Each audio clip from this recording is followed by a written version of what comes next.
In Revenge of the Sith, we witness the most fierce battle in the Star Wars universe when Obi-Wan and Anakin fight on Mustafar.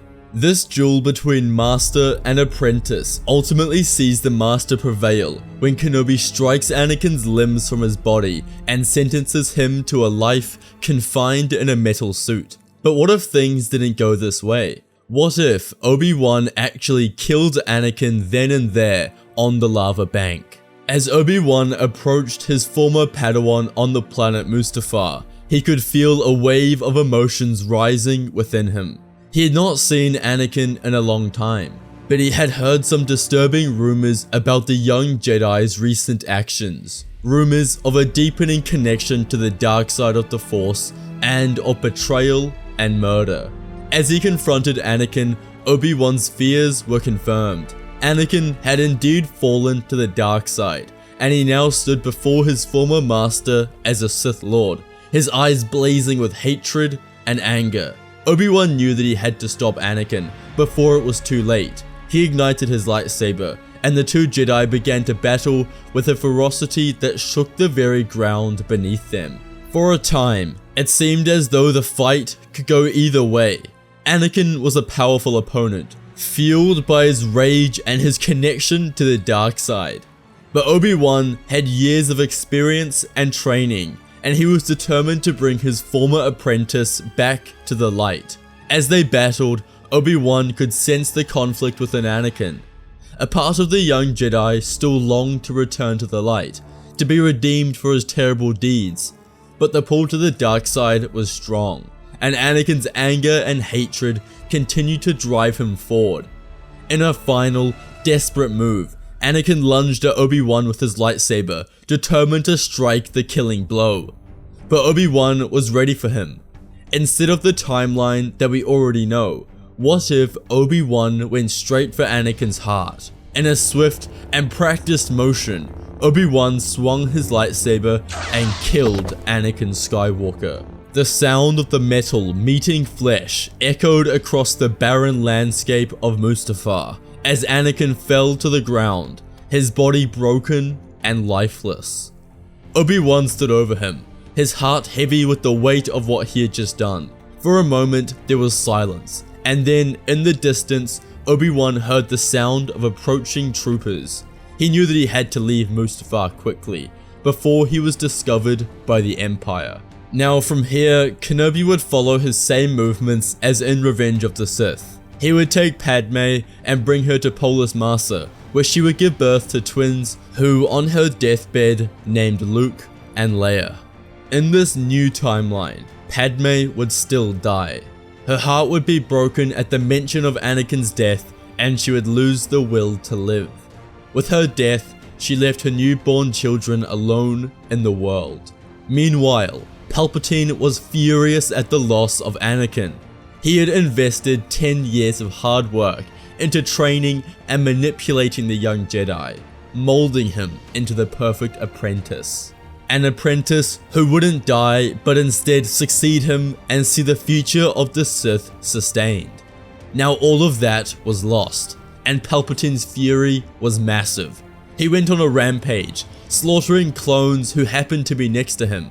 Palpatine had suspected that there were still those who supported the Jedi, and he had a place a tract on the senators who he suspected might be disloyal. This was so that he could remove any unloyal senators from the Senate. Essentially, he just wanted to garner control over the galaxy. This included Bail Organa, who was a Jedi sympathizer. Using the tracker, Palpatine located Organa and his fellow rebels. With Vader dead, there was no one to carry out his murderous commands, and so he had to operate himself. Bringing a squadron of stormtroopers, he left for Polis Massa. The sound of their plastoid plates smashing the ground could be heard throughout the corridors of the medical facility. Their blasters were locked and loaded, and they began firing upon the station. Obi-Wan and Yoda immediately ignited their lightsabers and blocked any incoming bolts. There was no chance of these troopers defeating the Jedi, but it was the perfect disguise for Palpatine to enter the facility. He located the two Jedi who he had a strong suspicion would be there. Igniting his crimson blade, he cackled at the thought of murdering them. With the Jedi fallen, he wouldn't get the satisfaction of seeing any more Jedi deaths, something he knew he would dearly miss. The three Force users ran at each other. As they fought, more troopers arrived from either side and fired upon them. This only made it more difficult for the Jedi and caused Obi-Wan to have to split from Yoda in order to kill the troopers. But with Kenobi's assistance gone, Yoda was left weak.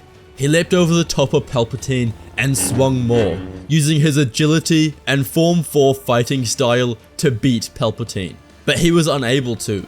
Palpatine was far stronger and his speed was greater than anyone else alive. The Emperor stabbed Yoda through the chest and finished what he sought out to do in the Senate chambers only a day ago. With Yoda dead, Obi-Wan found himself in far more danger. With the final stormtrooper dead, Kenobi re-engaged with Palpatine in hopes of avenging Grand Master Yoda. Obi-Wan had lost everyone. His family, friends, and entire Jedi Order were dead. The only thing keeping him going was the thought of Anakin's children. He had to be there for them, to raise them, and show them a proper life. Kenobi fought with purpose and motive. He was unwavering and never gave up. But in the end, even that wasn't enough. Palpatine pushed him to the ground and sliced his lightsaber in half. Raising his fingertips, he shot bolts of lightning into Kenobi's skull. Searing pain rushed throughout the nerves in his body, and he screamed for help. But no one was around. No one could help him anymore. He accepted death. He knew it was near. With the acceptance came a unique sense of peace, that finally this pain could be over. He wanted it to be over. Palpatine made sure that Obi-Wan's punishment for killing his most formidable apprentice would last long. In Obi-Wan's final moments, his life flashed before his eyes. From being brought into the Jedi Temple at a young age, learning from Qui-Gon, but his most happy memories are with his best friend and brother, Anakin Skywalker.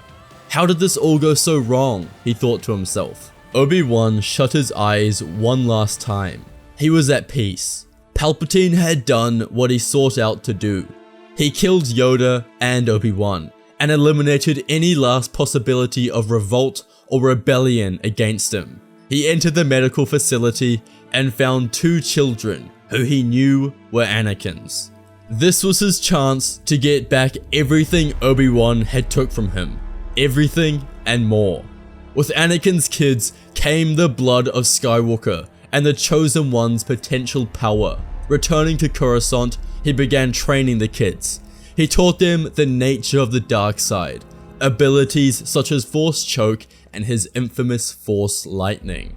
Their strength outweighed anything he had ever seen. Their raw natural talent in the Force was uncanny and dangerous. As Palpatine trained the Skywalker children, he sought to shape them into his own image. But he soon realized that they were more powerful than he had ever imagined, and struggled to control them. Luke and Leia grew up under the watchful eye of the Emperor, constantly training in the ways of the dark side. But they were not content to be mere pawns in Palpatine's grand scheme. As they grew older, they began to realize the true nature of their father's legacy.